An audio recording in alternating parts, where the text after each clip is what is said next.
So that's it. So we'll start. Thank you all for coming. How many we've got? Oh, 37. Oh, excellent. And we just want to remind everybody that we're recording this and it will be posted for posterity on YouTube. And the squeaking in the background is my bird Macon. I feel really bad about leaving him downstairs now. He's getting used to this office work. So another week, and at least on my end, and I'm not sure how everybody else's experience is going. It's becoming more routine, and DEP in general, I think I've noticed more of a shift from trying to figure out how to work remotely and the logistics of that to more focusing on actual work and getting things done. There had been, for instance, we have been so PFAS focused kind of through January, February, and in March, kind of that was just pushed off the table because of COVID. And now we're getting back to some of the more, not quite routine work, but getting to be more routine. So, I see that as a positive sign that we're doing that. We did get a bunch of questions in. So just want to run through the new Q&A a bit. So I'll share the screen and then we can walk through it. Share screen, go to Google. Okay, so you should be seeing my Google page. I have this bookmarked to make it nice and quick, but this is DEP's overall COVID-19 information page, which you probably all have seen. And for, I always start here. You guys probably do work with a lot of the other programs as well. So this tries to get it all together in one place. If you go to any particular program, we have the program specific guidance. We have our fact sheet that we put out a few weeks ago. We have a link to EPA's guidance. Now I'm getting pop-ups for that. And this MCP Q&A, the COVID-19 edition, is our new addition to this a couple of days ago. It does have a link to the meeting. And the format of this page, it creates a table of contents. So we have 4 questions now. And kind of running through them, you can read them at your leisure. We don't have to go through a lot of detail. But the first one is kind of whether people should be filing notices of delay for all of this work, whether kind of that's, and not knowing when the state of emergency would be lifted, how can you create a schedule that's a part of the notice of delay? And this is where we basically say, time it off of the end of the state of emergency. We don't need hard and fast dates. But if it's there's going to be delays in the phase 1 report or a phase 2 report, and you're putting off necessary field work, then you should have some general sense of once the state of emergency is done, then we plan 2 months of field work and then another month for writing it up. And so the delayed report will be there 5 months after the state of emergency ends, or something relative to the end of the state of emergency. And again, focusing on the communication and thinking into the future about what needs to be done, so that somebody reading this will have some confidence that kind of what was missed, what needs to be done to get it to get back on track. And absent specific dates, here's the general schedule for kind of how we'll proceed once we're all able to get back there. And we realize that even when we go back, there are going to be limitations on kind of the amount of work that can be done, how many people can be together, You know, we expect to go back into the office at some point in the future, but what that will be and how that will look is certainly going to be different from the way we worked in February. So we expect kind of generalities, some thought, but everybody, you know, we expect everybody is going to have to be flexible in all of this, and that includes kind of those deadlines and schedules.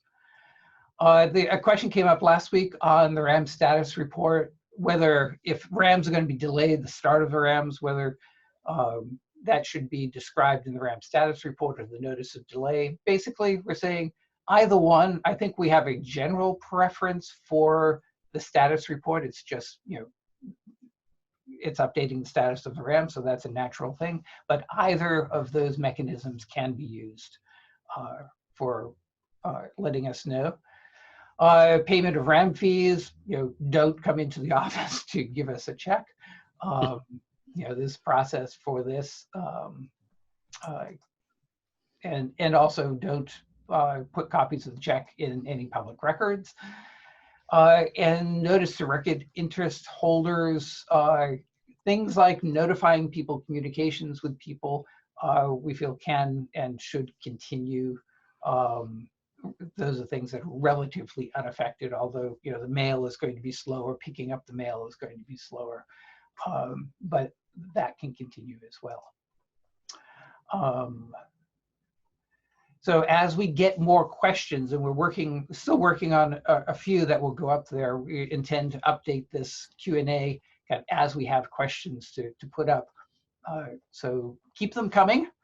And the place to send written questions would be, I thought I put this here. Yes, bwsc.information@mass.gov, that email account. And of course, you can always call people if you have specific questions about specific sites. We actively encourage you to, you know, call any regional staff that might be involved in your site if you have a question. If there isn't, then call the DRDs, the Deputy Regional Directors of Wayside Cleanup, many of whom are here on this call. I see Gerard, although, is that Gerard? Yeah. So the whole concept of a COVID-19 work-at-home beard kind of has gone by the wayside. Well, I actually go to the office, so I wear a mask, and I was thinking that the beard and the mask, probably not a good match. Yeah. And it's spring, hopefully. Elizabeth Steinhardt from the Western region. Hi, Elizabeth. And there may be other people. I'm not sure. I'm seeing everybody on my screen. So that's kind of what I have is updates. I want to open it up to the DRDs and the senior Wayside Cleanup senior staff. If people have something to say, I think Liz had something for another upcoming Q&A. Yeah, Paul, I can add one other suggestion that came in this week, which would just be helpful to us. And the LSPA sent us this suggestion, and I think they're also planning on writing it up as a compliance tip. But just to help with communications during this period of time, there's optional field on the Wayside Cleanup forms for the LSP's email address, and it doesn't have to be filled out. But if you could fill that out, or you opt to fill it out at this time, that can help in getting back to you. As we've said previously, it's easier for us in most cases to communicate by email. We're a little slower picking up some phone messages. So just wanted to add that. And I don't know, Wendy, did you want to add anything to that? No, that's great. Thank you. Kate DeLaurie brought that suggestion to us from work in one of the regions. I don't know which region, but we are going to write it up as a compliance tip and start having that on our emails and everything. And I think it makes a lot of sense. So thank you. Thanks, Wendy. All right, so Any of the other waste site cleanup senior staff want to chime in or update us on how things are going in the regions? Any site issues or things you'd like to point out? May I? Who's a may I? This is Bill Mitchell. May I? Well, at first, we'll have open it up to the outside. I just want to check with our senior staff first. I'll take a shot. Okay. So I'll mirror what you said earlier, Paul. I think it is becoming kind of the new normal, to use a off-use phrase, I guess now. We are getting a fair amount of work done. We're starting to get out to do some more inspections. ER has always been doing that down here. We're actually looking to have our first Regional Enforcement Review Committee meeting next week by Zoom. So we're looking at continuing with enforcement, but also taking into consideration the COVID issue. In fact, we're working on a amendment to an ACO to extend a deadline. The PRP requested additional 45 days because of COVID, which would bring the deadline to July. And we're actually changing the amendment to say July 10th or 45 days after the state of emergency is over. So that we don't have to do another change if that July date doesn't work. So we are taking it into consideration, and we are moving forward with a fair amount of our sites, struggling a little bit with how to do some public involvement stuff, but I think we'll get that worked out. Okay, Steve or Elizabeth? Oh, you have to unmute yourself. Yeah, I see that. I would echo both what both you and Gerard have said, Paul, that we're continuing to do reviews in the office. The ER has always been out in the field responding, particularly to significant releases. Our audit reviews, we're trying to work with PRPs in terms of extending deadlines if they have a request. So it kind of is business as usual. Okay, Steve?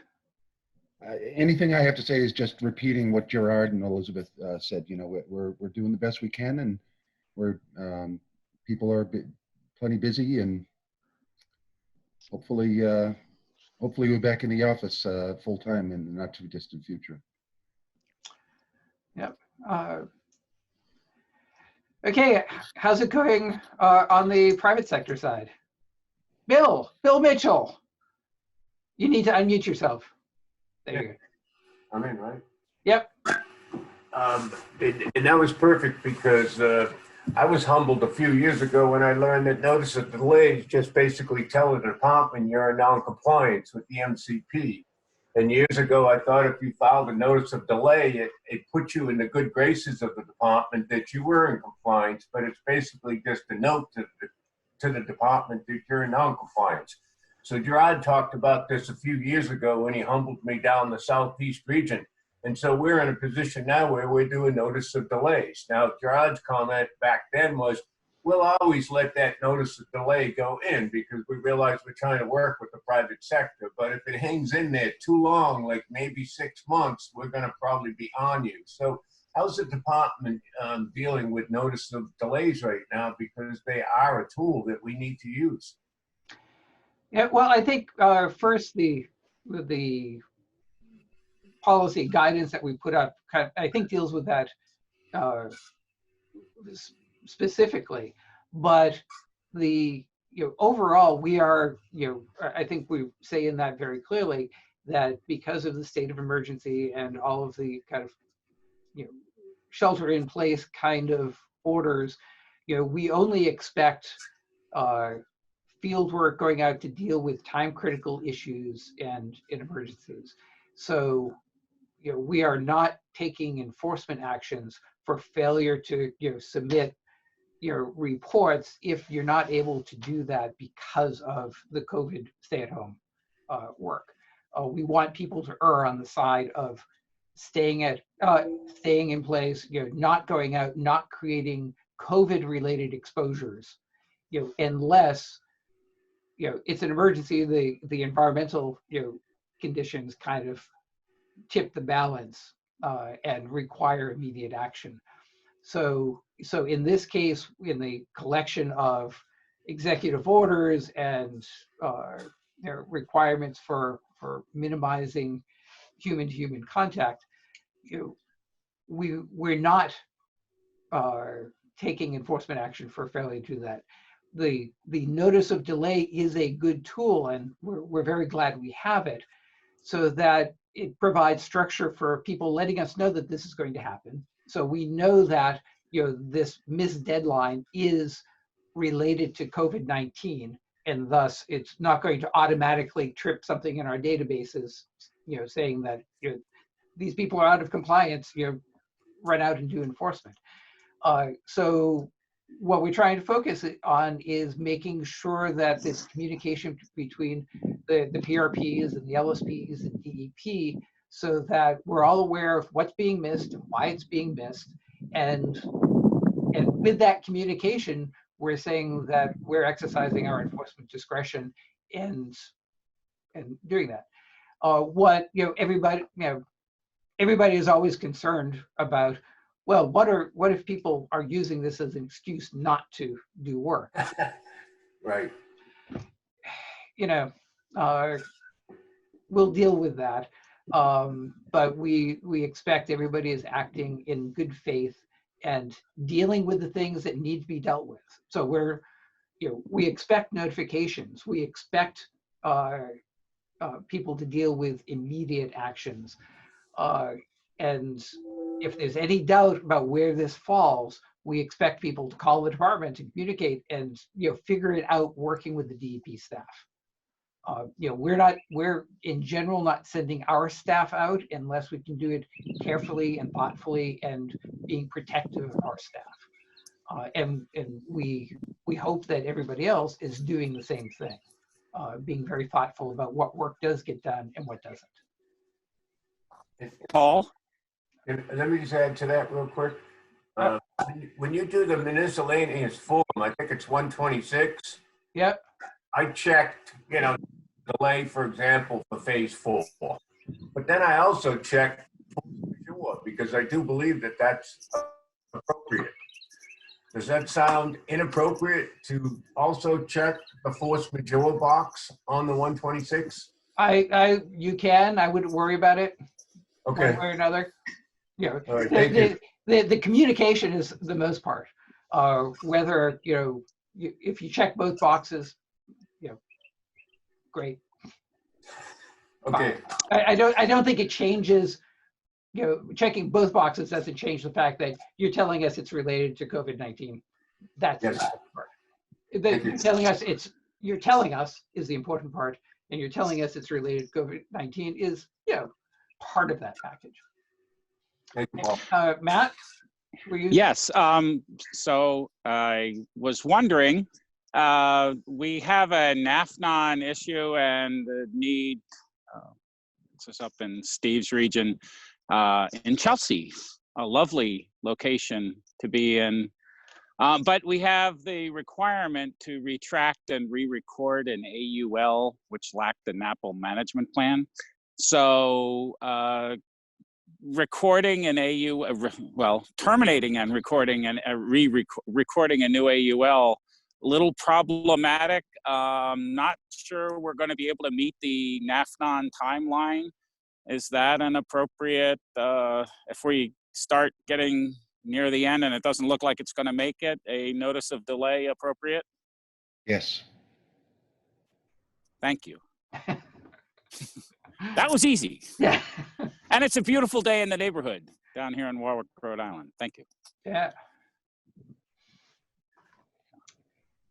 Anybody else have any observations or questions? Anything you want to raise? Anybody have good recipes you've been doing?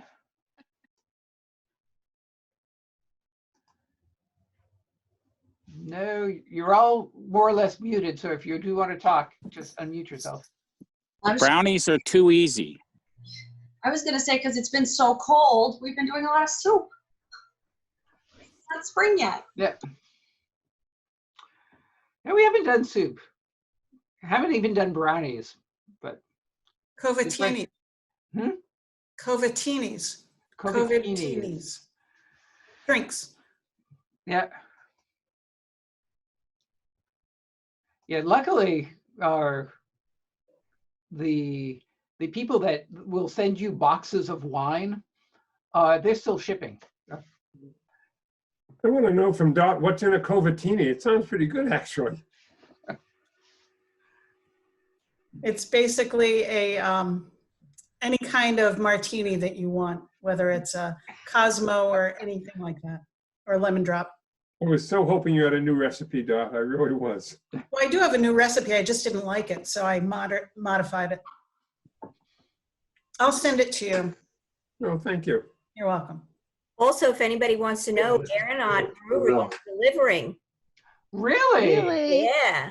Ooh. That's where my husband is the brewmaster there. It's great beer. And they deliver to Cambridge, Somerville, Alston, Arlington, Medford. I mean, there's a bunch of different towns around there. So there you go. All right. Got it noon. All right. Anything else? Wow. 30-minute meeting. Unbelievable. Yeah, I'll just add, this is Wendy. You guys are killing it. It's great. Thank you for all your wonderful communication. We're putting everything out to our members through email blasts. We'll do the same thing with the new information that you showed today. And I feel like the Bureau of Waste Site Cleanup is the shining example here. So much appreciated. Oh, yeah, I'll second that. Thanks, Wendy. Well, thank you. But you know, the other programs are doing a lot of communication as well. Well, I'm not in communication with them, so I don't know. So I have a nice sample size of one, and I'm very happy with it. Nice work. Well, thank you. Thank you.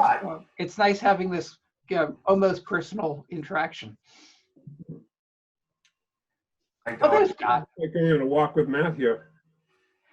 Yeah. Well, one thing, personal thing I'll note, and you know, my staff are probably getting really tired of this, but I've been going on morning walks with my dog in the Middlesex Fells, and I'm now 3 for 3 with bald eagles the last 3 times. This apparently is an immature one. It is. Oh, you're getting good, Paul. I have no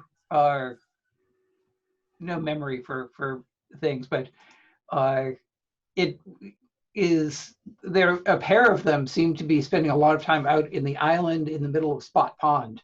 Paul, that's not a bald eagle. No, that's the great blue heron. That's a great blue heron. So the bald eagle. There's yeah, that's the other one. They have been really annoying the great blue herons. Like in this one, you can see the bald eagle is down here in the tree, and the herons are nesting literally right above them, and you know, in the treetops right around it. So every time the bald eagle moves, there's like 8 or 10 great blue herons just like fly up into the air, circle around, and then settle back down again. So you know what the eagle's trying to do, Paul? Likely, he's trying to steal the fish. Great blue herons are great fishers, and sometimes eagles are a little lazy. If somebody else wants to fish for them and they can steal it, they'll steal it. Yeah. So if you want to see eagles, you know, I thought it was really exciting going to Maine last year and like hunting around for eagles up at Acadia, and finally getting some pictures. I thought I was, you know, that I had accomplished something. And I was like, yeah, go, you know, 5 minutes from my house, you know, they're just hanging out. Yeah. There's a nesting pair on the Upper Mystic Lake in Arlington. I don't know if it's the same pair. It might be, because they have a pretty wide range. Yeah, yeah, they've been there. They've certainly been there at like 6:30 in the morning for the last couple of weeks. So that's my excitement for what I do when I don't have to spend an hour commuting into Boston. hope you're at least getting out and you're getting some fresh air. You know, we know Matt is, even while conference calling. So hope you're all doing well and keeping safe and healthy. You too. Paul. Okay. You too. So Cool. next week, yes? Somebody said something? Nope. Okay, then. Then we'll end the meeting and we'll do this again next week. Hope to see you then. Sounds good. Thanks, Paul. Bye, And we everyone. weren't Zoom bombed. Thank you, Paul. Yeah. Thanks, Paul. Bye-bye. Bye. Oh.